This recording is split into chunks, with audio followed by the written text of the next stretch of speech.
Well, we don't even have to agree or fight about what the policies are. If you can get a group of people and the agreement of a government, go build it and let's find out whether it's good in practice, not by arguing about it.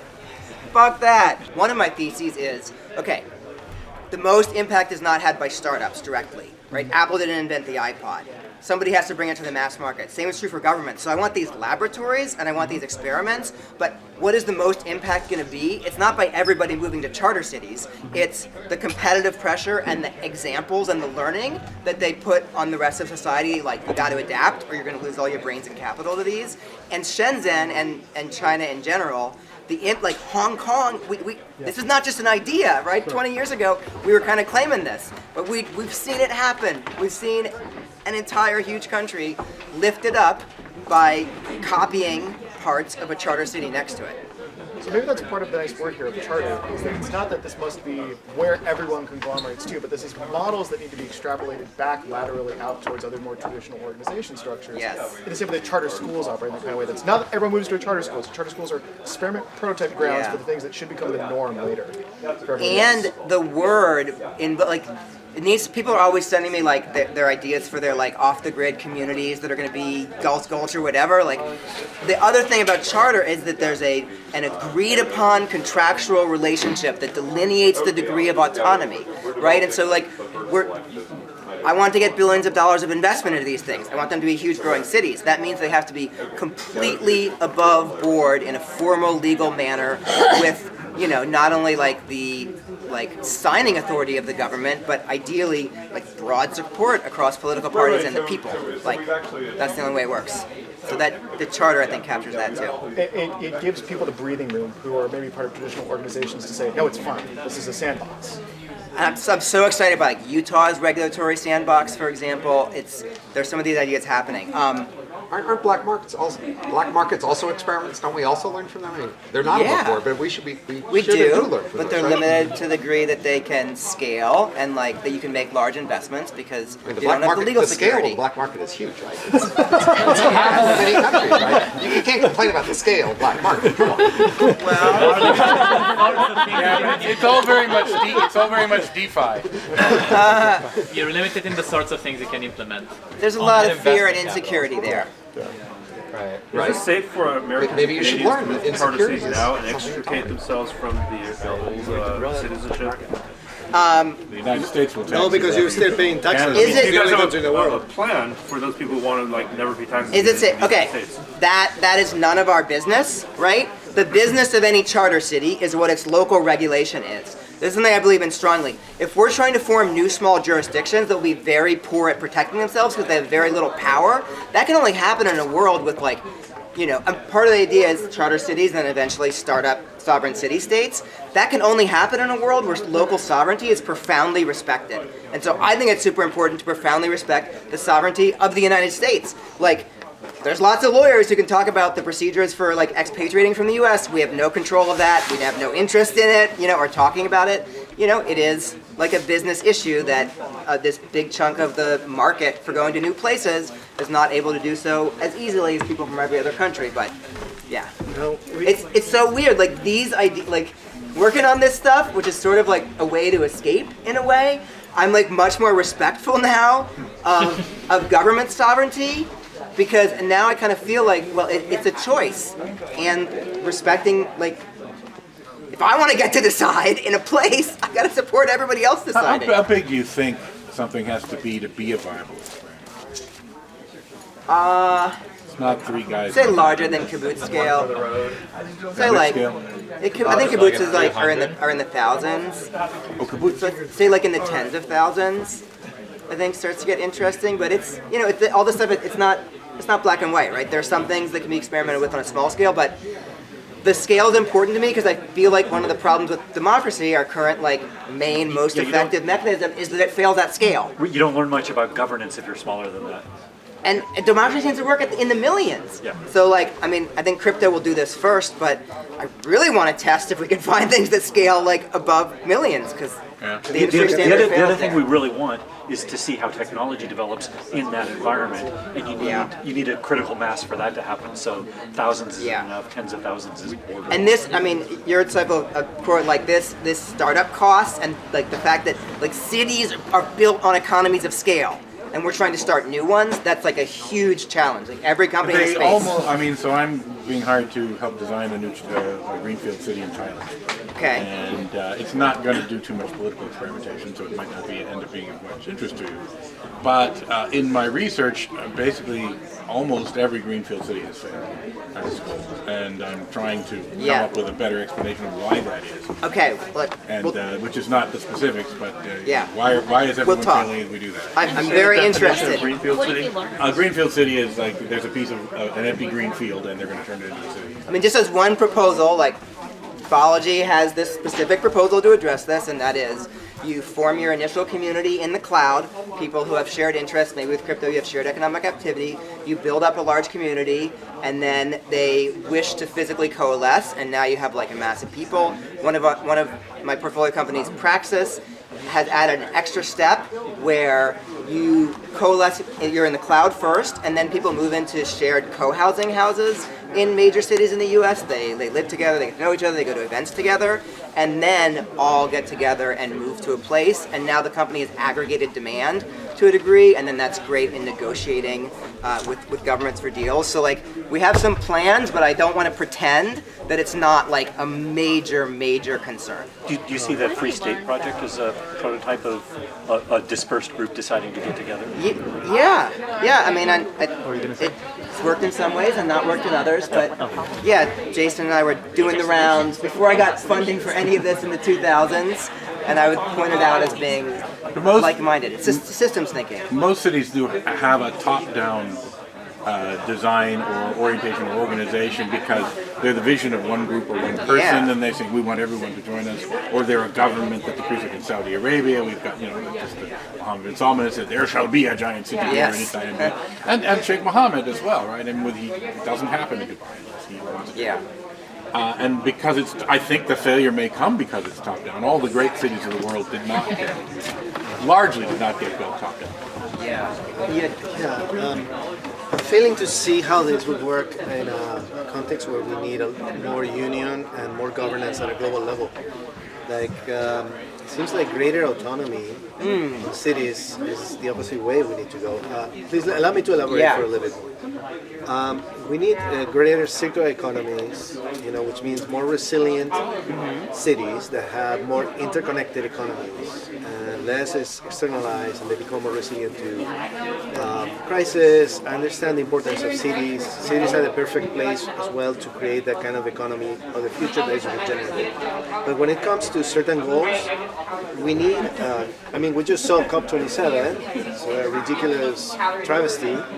We need to set up governance at a much larger scale than ever, because you cannot argue, okay, you guys are contaminating over there, it's fine. We'll take your plastic over here, and this is a place where you can do whatever. I think that, but I just know that. Well, here's the thing to consider, and that this may not be true. This comes from a lot of what I do is applying intelligent software to this other sphere.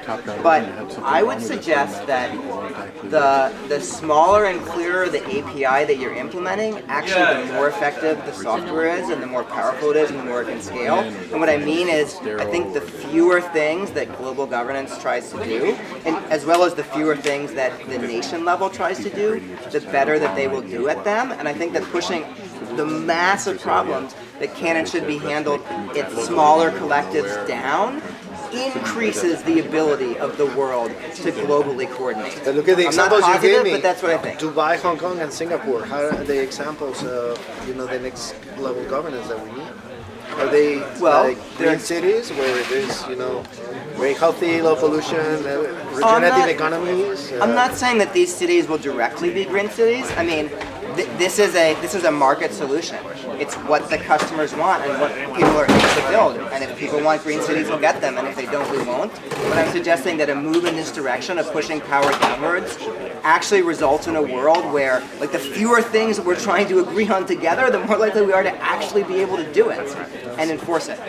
It might be the case that if we take a step back, we can actually find higher ways of scaling governance that do scale to the global level, exactly like you're talking about. Yeah.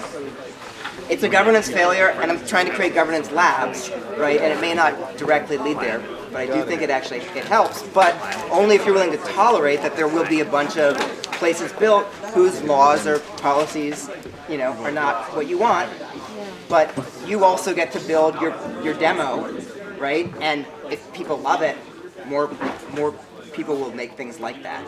So I assume the faulty would be that when it comes to things like green, it's the externalities which are the problem. right. So therefore, the city might be quite happy not paying for its externalities. yeah, externalities are real. I feel like most things that try to address externalities are actually net losses, and I really believe that the less we are wrongfully trying to govern at a large scale with things that don't work, I think that we'll be better at dealing with externalities. I have a new question. Yeah. As a charter city becomes successful and scales, do you think being plundered by an external force becomes a big concern? So, not if you kind of choose your country and set it up in a legal way, right? There's actually, I like to differentiate between hard defection and soft defection scenarios. Hard defection, there's really good mechanisms now because states have seized resources so much in the past. There's really good mechanisms for preventing that legally, for seizing property of that country in other countries, right? The mechanism is you sue the country in international arbitration. When you win, 120 countries have agreed that if you bring them an international arbitration claim against a country, they will seize that country's assets in their jurisdiction to pay you your settlement if the country is not doing it. But soft defection, if a country decides that they don't want a project there, even if they're not kind of legally allowed to change it, there's just so many ways. I mean, I don't know. If you're like a renter in a house and like the landlord decides they don't want you there, like even if they can't evict you, like there's just so many things that can be done to make kind of life more difficult and unpleasant, and that's why this is one of the central problems that these projects face. Having a broad base of support across political parties in the country, across different classes of people, like if they don't want you there, that's just a huge risk. So looking for countries and regions and cities and communities that they want this, they see it as beneficial. I think that is the thing that reduces soft defection. And actually, not only that they want it, but then going and building and making them more prosperous, giving them better jobs, like actually making the country better, I think is the best protection. But it takes time to do that. I think Kenji wants me to ask a different question than the one I was going to ask. Ask whatever question you were going to ask. I'll ask your other question. Sure, why don't you, you can ask the other one. He had good questions. All credit to him, which is, why are you asking Peter's question? I want to know the answer. I was asking you basically what did you learn about the cities that failed, the planned cities that failed?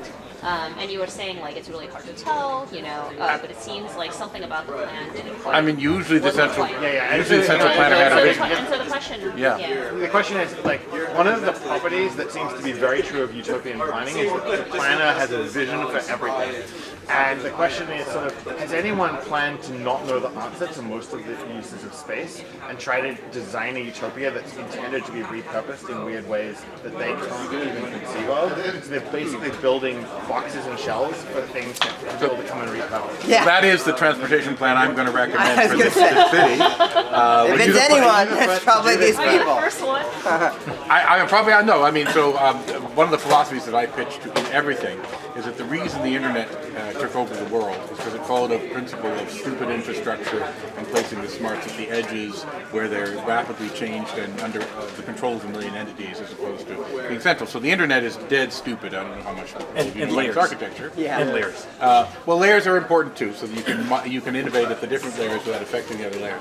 But the internet did this. It's still the same internet as 1983 and still runs. And so I'm going to tell them the same thing for transportation. Just bear concrete and put a computer layer which says what it does. And change your mind on it if you want to change your mind without spending $20 billion and planning 10 years in advance. So I pitched this philosophy of virtual infrastructure to everyone. And virtual infrastructure in transportation is the biggest place where you see it. And obviously you have to have some physical infrastructure. But if you can tell people, delay your decisions because you cannot plan for 2030 with the knowledge of 2031, or 2021, sorry. Yeah. 2031 you can kind of plan for 2030. Maybe almost. Kind of, exactly. We're not that good for planning for 2022 with the knowledge of 2021. But this philosophy, it's a very computer internet tech bro philosophy, maybe you'd call it, so it may not win the day with people, but that's where I draw. Yeah, that's right. As is ours, right? I mean, in government, there's places where we have clear layers, like city, state, federal, but there's a lot of cruft and like interdependent things that shouldn't be, and I guess I see these like zones as trying to modularize it, compartmentalize it, API it a bit. So Patri, the question I had for you was, if you get to like pick a few things to try to really experiment with in a charter city environment, like what's the top of your list? What areas of regulation or planning or unplanning? We'll mostly go for blank slate in commercial law. That's the standard that Honduras set and other countries are looking into. So it's pretty broad. And then I don't know. I think it's more. A lot of the experimentation is with institutions and not just with specific laws. I kind of see a process. It's like if every country's computers ran an operating system that was written only by people of that country, like, the Ukraine would have a great OS. We'd see a lot of variety. But not every country would, and so we're kind of at the stage of like. It would now be a Russian OS. Yeah. Each of these zones would be trying to like make sort of the Linux, like copy together the best practices in an open source way, and then like that's the first step in a lot of places, and that we'll get to a point, probably drawing from crypto, where people are doing like really new things that don't exist, but like product market fit and what we can like get permission for and convince people to move into today is more just copying best practices. But Singapore is not a subzone, it's sovereign, but I think Singapore demonstrates that like operational excellence is massive for the quality of life and effectiveness in a city. There's tons of their ideas that I don't agree with, but because it had operational excellence and a strong culture from a founder, it is excellent. So I think a lot of it is. But how much is Lee Kuan Yew? I think a lot of it. I think we just need the one genius sort of philosopher king, and that's. Well, maybe if we try a bunch of them and we scale up the ones that work, we have a search process for those people. I think a lot of what you're saying is a lot of them are started with like an existing group that already agrees and shares a very common set of values. Obviously, in cities, like that starts to go up a bit, and then you have completely wildly different things on that level. So, like, how do you scale this like starting initial small, especially if you figure out how to make collective decisions and to be more iterative. I can see it working so well in a nice, like, safe new container. How does that? Cities flourish on a plurality. Yeah, no, that's great. How do you bridge that gap? Yeah, so I love this. Singapore. This brings us from the like philosophy to the real world a bit, right? So these are like the grand theories of why I think this will be good over decades and why it's important. The reality is that most of the people in a city are going to come from that like region and country. Like that's what we want. We are there to help the country prosper, and like a big part, these are my grand reasons for doing it, but like why would a country want to do this? Why is this good for the world? Like, there's all these people who have to move to more effective jurisdictions for economic opportunity and leave their homelands and like leave their families and their people. And if we can bring like high functioning institutions to them in many countries around the world, then people can get economic opportunity without having to leave. So that's the point.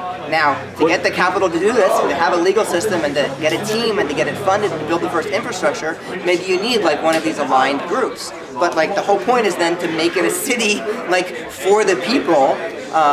Being able to migrate in country would be a benefit to the country, rather than having their best and brightest move to someplace halfway around the world. It benefits the country, and it benefits the other countries, because countries are getting more migrant interest than they want to take. What country thinks its migrants are its best and brightest? even when they are. Oh, do you mean the country that they're leaving, or coming to? That country usually is kicking these people out, and I think there's a big chunk of leaving for economic, like best and brightest leaving for economic opportunities. It's not the case in Syria. It feels like a reverse bell curve. It's not the case in countries Syria. that have brain drain too. But a lot of, I think, all of Central America has. But the migrants that are showing up in bad boats on the shores of Europe and other places are not. Well, the best and brightest. They're the bravest and most risk-seeking. Yeah, not migrants. But I'm super interested in refugee cities for Syrians, but like we need some years more of doing this easier stuff. But I think that's an amazing use case. Is this too big? Can I try to ask a question that you asked specifically? Yeah. For the notion of it's about perhaps the founder being able to coalesce concepts around or turn up like-minded folks from the outset. We have a startup founder here too. A lot of what gets things off the ground is monoculture. Everyone's on the same page, in the same boat, going to the same place, believe the same thing, shared background, not just culturally but medically. And then cities are deeply plural places. How do you bridge that gap between monocultural founding team to a place that is plural? This is going to overstate, but Apple is a monoculture and iPhone users are plural. It's the difference between the team that builds it and the users. Okay. So iPhone users are good talking about. That's a pretty good answer, actually. The whole point is, the government is the product. You pay for it with rents and taxes, and your citizens are your customers. And the customer is king, but they can always leave you. And that is a weirdly satisfying answer. Now there are. I want to dial back. Right, I'm glad. Dial it back a little. When monocultures create products for large numbers of people who are really different from them, sometimes they really fuck it up, right? And that is a challenge, and that's something that we have to worry about. And this break your monoculture. Monocultures have strength, but also know that they have weakness, and break it as you can, and include more people and more voices, because that's what it's going to take to scale, and keep that into account, right? But what seems like it's very dependent on what the product is. Is the product, okay, here's a better way for commercialize, or is the product, here's a better way for us to collectively make decisions together about the future? Because if it's about how do we all work together, I can't really imagine a world where a monoculture then pushing that out to a broader audience. I think that might be a false dichotomy. We choose what city we live in, so we've chosen a product. And if there exist other offerings of cities today, then there might exist this new offering of a city that's built by this monoculture. And whatever that monoculture is offering, we may or may not buy into the product. And so is San Francisco a good example of this? It's a great example because there's so much there's a frustrated culture here, right? Which is Burning Man culture would build a very different San Francisco, and it's not allowed to. Tech culture would right? I don't think anyone moved to San Francisco for the government. But I think there's an appetite for this kind of project in the Bay Area because many of us are if we could just take this culture, these people who live here, and give them a big open space to build a different city, that city would be probably very interesting. So maybe I would also say the founders of America were really an ideologically race, gender monoculture, and they designed a beautiful system for plurality and coexisting. If small aligned founding, it needs improvement. It's 250 years old. Everything 250 years old needs improvement, basically. But I think that it's back to this customer thing. So if what citizens want in a particular city is if there's a group of people who really want to be more included, have collaborative decision making that scales better than democracy. David over there works on this kind of thing. Then that group of people, they can come together into a city and have a team try to design that for them. And crypto is a beautiful example of how the team and the community and the collaboration is co-evolving and happening, and they're playing with those things. If there are cities where I'm kind of look, Singapore, I would consider living there with zero voice, zero vote. Just I see it runs really well, it gives me a bunch of the things I want, it's a good cost, I compare it to other options, and I just go there. So I think we're going to see both of these, and we'll see different people will like different ones better, and there's there's a whole space to play in of like those tensions and the different ways that you can like make decisions and pull people and who designs what that we're not, that in crypto and in the virtual world we play with, like in the internet plays with, and like we're not playing in that for real world governance. Cities are monopolistic organizations. Yeah. If you make it more competitive, then it becomes more interesting. One thing you seem to be saying just there is that voting with your feet could be all the voting you need. Yeah. Like you don't have to have a participatory stake in the particular government that you live under. Your stake is that if you don't like it, you leave, and if you do like it. But it could be the Steve Jobs. Yeah. If we designed it, or Walt Disney. That's right. It's a better one. That we want to try that. We have evidence from these other fields that it can work really well. The question is, will it fail for government for some particular reasons, or is it that the way that our human minds work and view politics through this tribal, Dunbar, 150-person lens just like doesn't at all think that way? Like we evolved an environment, I mean it's like in sugar or whatever, we grew up in an environment where consensus in like a 150-person group was everything, and like if you got kicked out you died, and like I think that people could be resisting this solution or seeing it as wrong because they have all these moral and philosophical things that government means to them that are not actually true for a 100 million person country. Who's resisting it? Yeah, I think a lot of people find it. I think a lot of people find it very creepy and kind of don't like the customer or marketness of it. Like in their government, they wish to be treated as something other than, I guess, how they perceive like users being treated. And this maybe, I don't know if it's my Silicon Valley, like the user is king. Like you do everything for the user. So read Brian Kaplan's book, The Myth of the Rational Voter. Yeah. He identifies a few different biases that are spectacularly well represented in people who vote. And the two of them that are, I think, most relevant here are everybody who votes, or the majority of people who vote, regardless of how they politically identify, tend to have an anti-foreign bias. And the majority of people who vote, regardless of how they identify, which groups they belong to, tend to have an anti-market bias. And so, in general, if we present a policy as pro-market, it can appeal to experts but not to voters. Yeah. And if you present a policy as pro-foreign, it can appeal to experts but not to voters. And I think what I'm saying is, let's just imagine this as like a single axis of like, how much do you think about politics through the tribal, like the old tribal lens versus how much you're relating to it in new ways. And like, yeah, people who choose to vote are sort of doing the old thing, not the rational thing based on your incentives. So where does the metaphor break around like everything is about the user? Where does this? Where does the metaphor break around like everything is around the user? Yeah.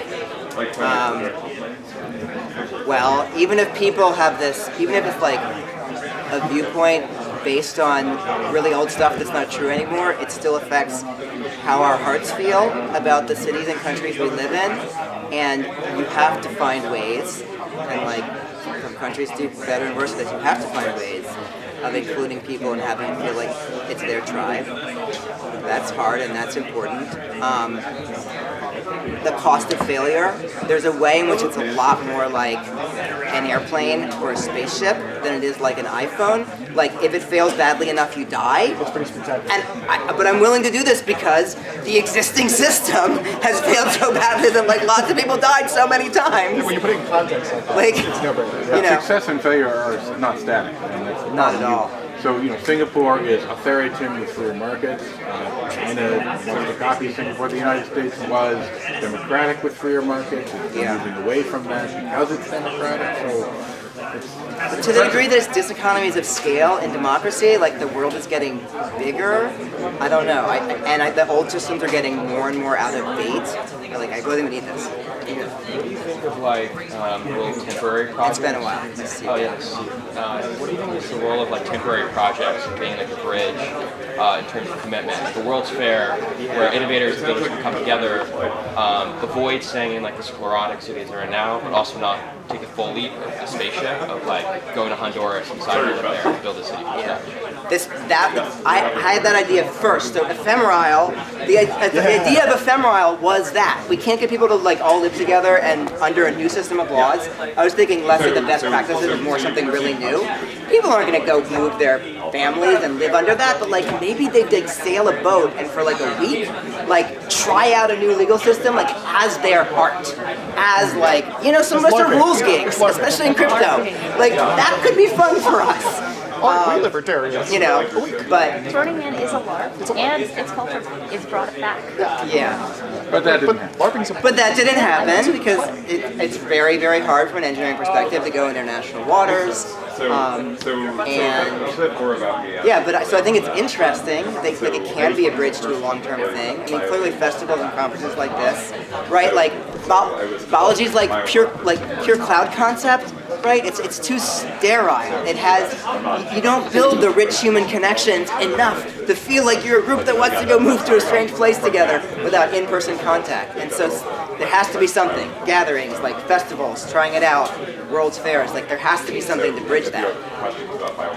So I think it's important, even if it's not the final goal, because the final goal is so hard that any way of breaking it up into smaller steps is really needed. Well, this, to your point about like the natural monopoly over cities and experimentation, is it really just like the capital cost or the scarcity of land or the legal structure? Like, Or that governments own all the land. Yeah, I mean, sometimes it's just the international politics, right? Like, governments are greedy. Land is not Look so what happened to Hong expensive, right? Kong. There's like something special about land where cities The only one they that's don't form in random places. There's an interesting opportunity because of urbanization. Right, so you could buy urbanization plus COVID remote work. Towns are dying. You could buy enough land There are for, like, towns San throughout Francisco Europe which for, are like, dying. not They're that much giving money. away houses if you would just please live. I feel like It might become possible to just go to these towns and say, look, we're not one person buying a ruined house. We're 1,000 people. And you've already got houses, which is great, and we'll fix it up and we'll make As long as we understand why they're dying, and we know that we are not subject to it, hence like That Most of happened, the dying is just brain drain to the big city. that happened a lot in the 30s and 40s. Why don't we do that?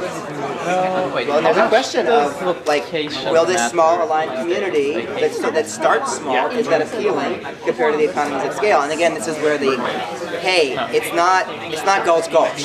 Like the partnership is like people who can create effective institutions and organizations going to countries that don't have that, and it's hard and like we shouldn't try to go fix some entire other country. That would be like super wrong and super hard. But if there's an agreement that says, hey, in this empty area, you can create something different, and those of our citizens who want to move there is potentially a way to like to help them. But it's not about staying little or staying in this little group. Is the goal to have a bunch of, like, what's the end? But you could buy the ranches around Boulder for just not that much money. And so Experiments and then people here want to stop there, like, no, it's open AI. Look at technology. There's not an end state of the phone or the computer. There is, okay, as Robin would point out, there is, but we're not anywhere close to But I it. guess is that a necessary step? Like, would part of the goal be like, okay, this is what Then should like city-state, sovereign cities. I want there to be 100 sovereign city-states out there, all doing different systems, and that will be a small percentage of the world population. They will be more experimental and cutting edge and changing things more often. And I want to see that transform the way that all other countries work, so that they are adopting some of these best practices. Because I work in that area, like in the military US is like maybe a good so my plan is actually going to be sort of after that, you know, you have a dining facility, marijuana. Literally a little city. States defied the feds, did it as a local experiment, and now there's like, I think there's a bill. Half of the country lives in legal weed. Population. And there's a bill to make it legal at the federal level. That's an example. I think that Hong Kong from an economic, obviously, gay marriage. Yeah, that's a great one. We're all very sad about like the loss of democracy in Hong Kong, but like let's not miss that in this other sector, right? As far as like economic success, which is key to people's like health and independence, it transformed a billion-person country. Like it's happened. We're not. To me, there's an elephant in the room. Louder. There's an elephant in the room, and I said that a lot of the infrastructure. Guys, you want to move a little away from the mic. There's going to be a lot of flux in the existing infrastructure. You know, and a statistic that I now find myself repeating over and over and over again.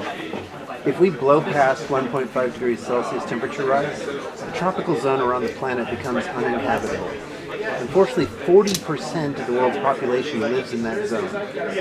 So what we're on track for right now in the next 20 to 30 years is a 2.7 degree.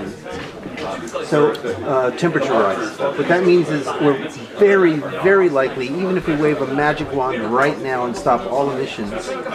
Anything we do with a tiny percentage of the world's population and land and resources is going to have no impact on that. It seems what we're talking about is 40% of the world's population, 2.8 billion people, are going to have to relocate in potentially as little as the next 10 years. That's true. So what I haven't seen 10 years as next. I mean, it's. That's right. I mean, I'm skeptical, but it's clear that things are getting warmer, that this reduces usable land area and makes some people need to move. So I would say that a technology or practice of how to get a group of people and make a new place for them that meets their values and that can be spun up quickly, like, doesn't that make that more critical? That's kind of what I'm saying. Skyscrapers like the Chinese. Migrants. Nobody's talking about the flux, Right. right? We're about to have so many migrants, so it'd be great if we have a lot of places for them to land. Yeah. Exactly. And it becomes a lot easier with all sorts of new testers. And there's actually kind of interesting that it's basically like a new market. And construction technology. You're opening up a new market of customers. This is something that we're not addressing at all, but in construction technology, right? Like the Chinese can, the way that the speed at which they can build skyscrapers, like to address like flux like that, like, we need much better rapid construction technology. That's actually a really interesting why now. Like people always ask like why now for your technology, right? Yeah. But like charter cities as a technology, the why now could be like, oh, in the next 20 years there's going to be a huge new market opened up, which is 40% of the world's population. Yeah, and right now, and COVID has opened this new market with all these people like working remotely. So there's a test population. Yeah, right, exactly. that they can use to get to that future huge product. Right, that's the early adopters. Four technologies. There's eVTOL, which is going to allow you to get to any place. It's solar, which lets you get electricity in any place. Yep. Starlink, which lets you get all the data connectivity you need in any place. Some water from the air technologies, if you have enough surplus power to let you get water in every place. Yeah. Suddenly the whole world is different. And then the question is, are infrastructure? And Amazon, that was the last one. Is infrastructure or human density? Like, why do people aggregate in cities? This is something that practice thinks about. It is efficient. Like, to what will cities become dating markets and friend markets and not economic markets anymore? And how does that change what the city is? Also, the silver lining of losing a lot of arable land is we're also going to gain a lot. So, like, very, very cheap land in Siberia and Canada, and just like northern, closer to the Arctic, is suddenly going to be. It's flux, not loss. People want it to be a short time to the things in their life, friends, restaurants, jobs, whatever. So we're going to remove jobs from that equation, possibly with but we have not got any progress. Sorry, Zoom doesn't cut it. In the distance to friends and the distance to socializing and recreation and all these things. So density is still going to be a driver. I think the jobs thing you need to be a little cautious about as well, because I think there's like huge differences in productivity between people who are in a city that are full of people who do the same things that they do. Like just subjectively, I found when I moved to the Bay Area many years ago, it's like, oh, my productivity as a programmer just doubled because I no longer have to figure out the answer to every question myself. I just go to a cocktail party and tell someone about the like network protocol I'm trying to implement, and they're like, oh, don't do it that way. Like, For years of my life. And so that's not going to go away. Yeah, I think we haven't yet solved virtual spontaneous interaction. Yeah, that's right. Correct. And I was hoping, actually, since there was a giant financial incentive to solve it during the last 2 years, that it would be, but no. And we'll see Slack the and Reddit question are of not like, better than they used to be. density versus a like smaller group of more aligned people. Like, what's the relative appeal? And like, it doesn't have to appeal to everyone. Are there like large subsets who would like that? And then can it grow from there? Like maybe it's near a dense area, not in the middle of nowhere. This is one issue with. So the problem is that the infrastructure, which is what government's spending their time on, is a great deal more cost-effective at higher density than it is with lower density. That's also going to have to be redesigned. So, what are? So like the architecture of cities today is an architecture of death. I'll give you one simple example from Chicago about 10 years ago. Chicago was hit by a heat wave. And these are going to be much more prevalent. Lots and lots of these are going to happen. But of course, heat wave happens, so everybody turns on their AC. which shuts down the power plant. And so now all the high rises, they can't get water up because up past the 30th floor you can't get water up, you've got to pump it, right? And so now all the elderly are stuck without power, without water, and they can't walk down because there's no elevators. I think we're actually going to solve that one, but but are we going to solve it in time? Oh, I don't know. Right? So when you talk about construction techniques, those construction techniques need to be about architectures for living, as opposed to architectures for killing the planet and exacerbating the problem. But it's tough. There's a tension in that the stuff that if you're like, shit, I need to house 1 million people as fast as possible, the stuff that's like fastest and cheapest is generally not resilient. But I don't think it's just about mindset. I think that fast and cheap like matters too to people's lives, and that there's trade-offs. And by the way, among the carophobe urban planners, which is most urban planners, they're now no longer actually big fans of skyscraper density. They like 5-story density. Like Paris and Amsterdam. These are considered and by the way, I think they are some of the best cities in the world. So why did this? What's the reasoning? Yeah. Huh? What's the reasoning behind the change? Well, just that's the skyscraper density is just too much, and there are problems like you said. Although I don't think they think about that as much. Mostly because there's tremendous demand for, and they believe it's induced, but tremendous demand for R1 single-family home, low density, which does have a lot of inefficiencies to it. And so they're saying, well, we can't get. It may just be that we can't get people. So they're saying we made a mistake and we didn't build the middle. At least in the growth of the 20th century was mostly about either the skyscraper tower section or the single-family home, and not the Parisian 5-story medium density urban.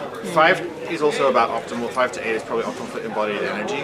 So if you look at the life cycle energy cost of the building, with skyscrapers, you need heaps of steel. You have to use up lots of the spacing of the building for the elevators to go higher and higher.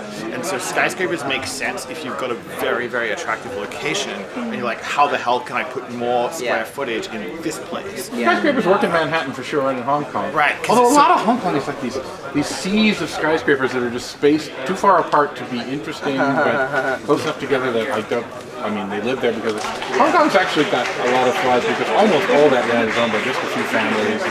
It has a lot of flaws. Patri, do you have any asks for all of us? Like, what do you expect, like in your ideal world, what we all be doing? Here is what we most need. Our bottleneck is not it's not any of the things that I thought it would be, like interested countries or capital or I don't know, ideas for new systems to build or any of that.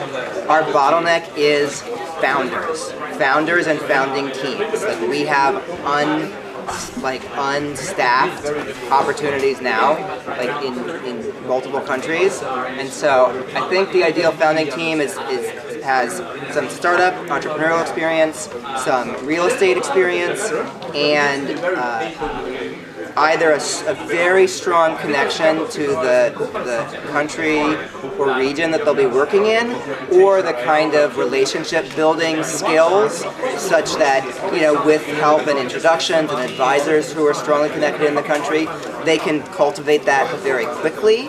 But either way, it's a startup, it's real estate, and it has a single critical partner to its entire success, and you have to have a relationship with that partner. And here I don't just mean the government, right? The government, the people, like the leading business people, like all of that, you have to either have or be able to cultivate that relationship. So that is what we're looking for, and like those founding teams are our bottleneck. So unfortunately, it's hard to find because there's only really one country in the world where most of the real estate owners are new money instead of old money, and that country cyberspace. And that country only that is the only one that taxes passport holders globally. So all of the people who might qualify for that have a double tax problem. Yeah. Well, you can found with or without solving your tax problem. It's up to you. Anyway, that is what we need.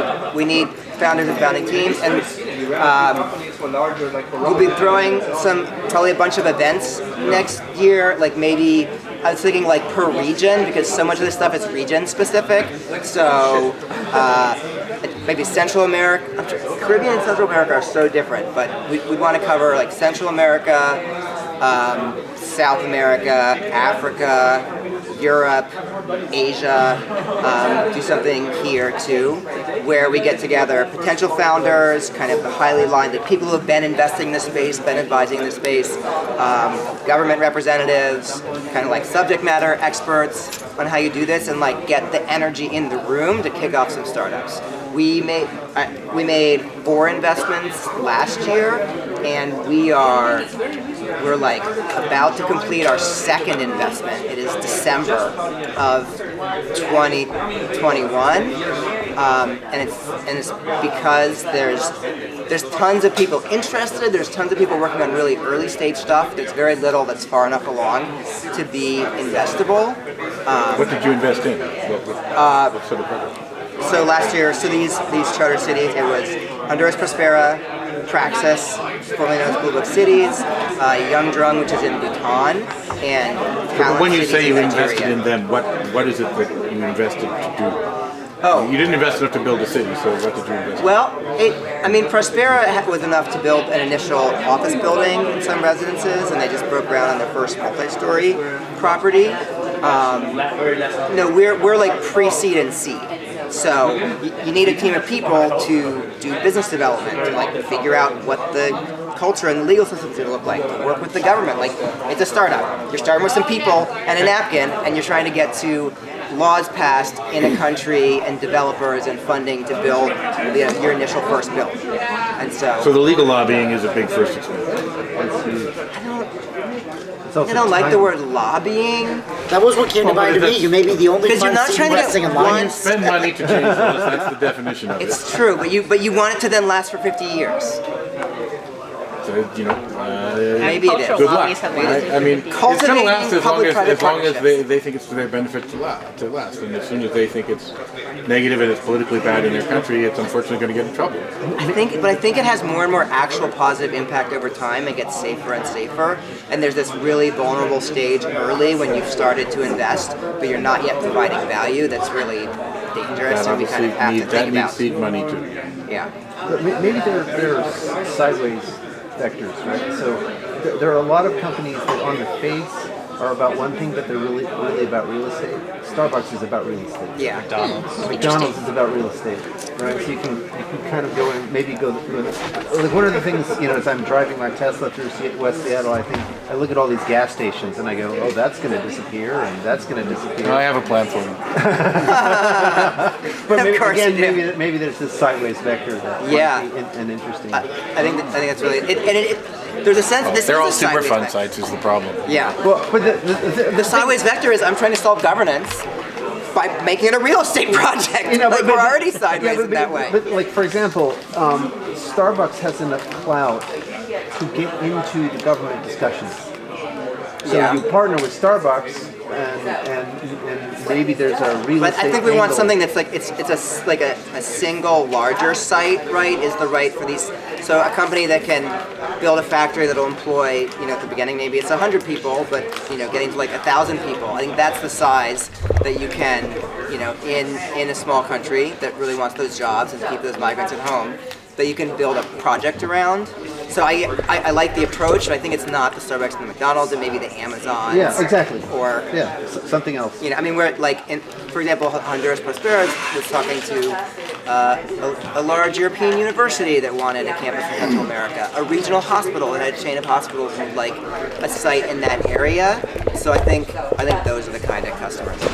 Do you ever see the possibility of like charter city proliferation being a result of like someone like the U.S. shifting their way of projecting power internationally from military focus to supporting and actually like leading some of these projects? It's kind of like a more libertarian counter to like the Belt and Road Initiative. I have had a number of discussions espousing that point of view. I completely agree. I think the U.S. has a lot of internal problems, and we're not really in a place to do something like that. I completely believe that switching from 20th century military hard power to 21st century kind of economic influence and collaboration is the right thing. It's the right counter to Belt and Road. Instead of coming in and buying them, you're coming in and helping their economies, helping the countries to develop in partnership. I think that would be a beautiful and amazing thing for the U.S. to do. And, you know, there are people here and there in the U.S. government who agree with that, but it doesn't seem like it's kind of anywhere close to happening, ever will happen. Sure. I mean, they're watching it happen in Africa right now, and it's not the United States doing it. I couldn't agree more. That is what the U.S. should do. It's kind of interesting too, because like military bases could be like they already have the regulatory. We almost invested in one. Yeah. That's cool. Yeah, we were pretty well into diligence on a military base zone project, and I was like, what if we did this with all military bases? Because we don't need the hard power anymore, and they already have special status. They already have special U.S. jurisdiction in another country. Like, all this legal framework is there, and it's swords to plowshares.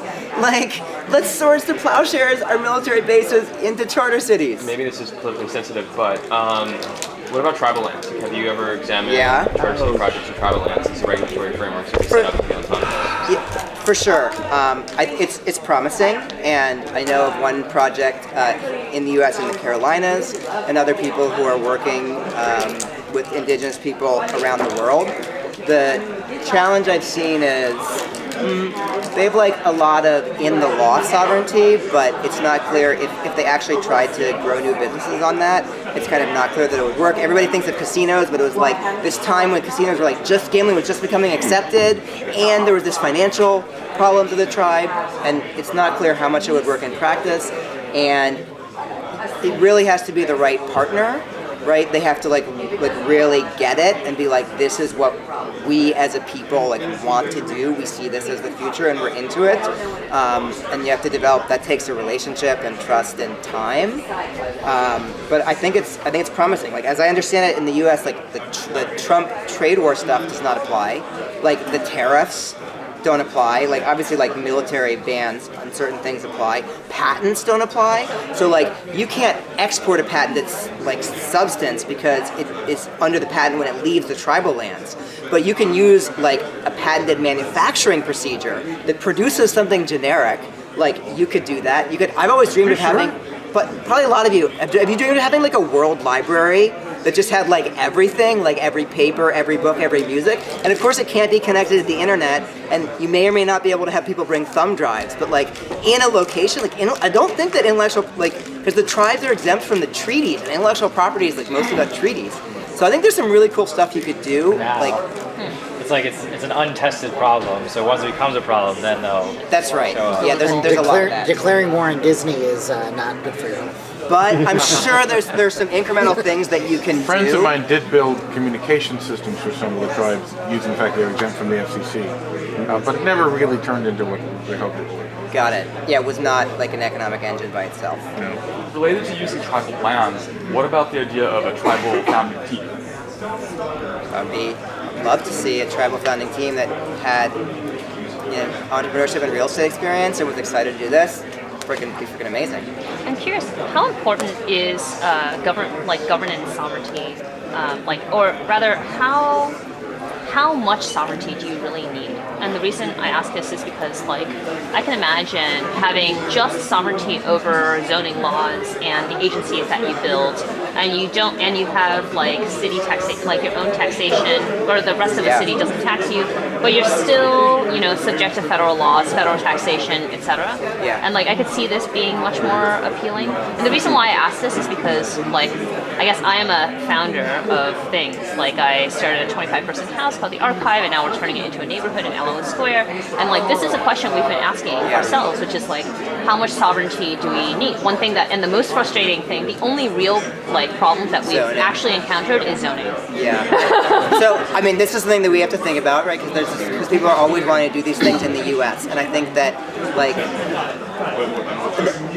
most of the things that are worse about the U.S. are at the federal level because these are diseconomies of scale. You already have much more freedom to choose your neighborhood and your city. Like, you could go to Texas, right, if you want to change the zoning laws. And so I think that there's, like, I don't know, the mileage in the U.S. is pretty low, but we do have to think about, okay, if we're talking to a country about doing one of these projects, like how much do we ask for? And I think that this blank slate in commercial law is kind of what's looking as like the ambitious but achievable standard. And then under the country's criminal law, constitution, all the international treaties, but I think you could get by with a lot less. There was a project early on I was looking at in Ethiopia with somebody. So in Ethiopia, like a lot of African countries, there's like, you can't own property, the government owns everything, and you can lease it, and those leases are neither transferable nor subdivisable. You think San Francisco is frustrating, and it's terrible. And so he helped pass a law, working with the government, that enables certain regions to be designated where the leases are subdividable and transferable. What Hernando de Soto would say is like the nucleus of property rights, and we considered that because I could buy the idea that doing these, especially Ethiopia is urbanizing rapidly on the edges of cities where it's growing. With just that one thing, that might be enough to make it work from like a profit and real estate perspective. And that got me down to like, wow, just that. Of course, it's a small thing, but one that's so central to all property rights. But it looks like countries are open-minded and experimental enough that we don't have to go for the total minimum. Okay, I want to give you another real-world example. This is like it's not quite charter cities, but it's related, like law as code stuff. This is real. So in Palau, they've created an offshore corporate registry where you can incorporate under the corporate law of Delaware, Taiwan, Singapore, Caymans. These are incorporated by reference, like importing a software library, and will update and uses all of their precedents. You're running on a live copy of those jurisdictions, so you can move offshore with all your same corporate documents and all your same regulatory environment. You can port like you would like an equivalent OS. You can port your corporation. Okay, we haven't built the registry, but the law is passed. By the way, Patrick, I've just noticed that not only are we into the break, we're past the break, and the new session is already beginning. Oh, thank you. If there are people here for a different session, then okay. 2:15. Sorry. It says crypto renaissance and long-termism. Awesome. So let's finish up here. And okay. So this is real in Palau. It's different, but it's the same like mindset, philosophy, general change. It's like applying these software insights and business insights to government. Is they made it a library. You can just port your corporation, and I think this is super exciting because me and Balaji and a tiny number of people have been trying to get people to think about law as code, not just as a metaphor, but the way, well, they say that one, law as code. but mine is law as code. It's actually true at a deep level, and this offshore corporate registry, it's a big movement towards that. Is so cool. Unfortunately, the lawyers are incentivized to keep the bugs.